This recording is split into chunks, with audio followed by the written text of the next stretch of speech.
ஈசன் புகழ் பேசிடவே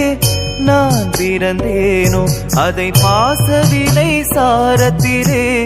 ஏன் மறந்தேனோ ஈசன் புகழ் பேசிடவே நான் பிறந்தேனோ அதை பாசவினை சாரத்திலே ஏன் மறந்தேனோ ஆசைகளை வேஷங்களை நான் விடுவேனோ அந்த மாசகன்ற சோதியனை சேர்ந்திடுவேனோ தூண்களில் ஆவான் படைத்தால் தூயவன் அவனே கழல் தேடி வரும் கண்களுக்கு தாயானவனே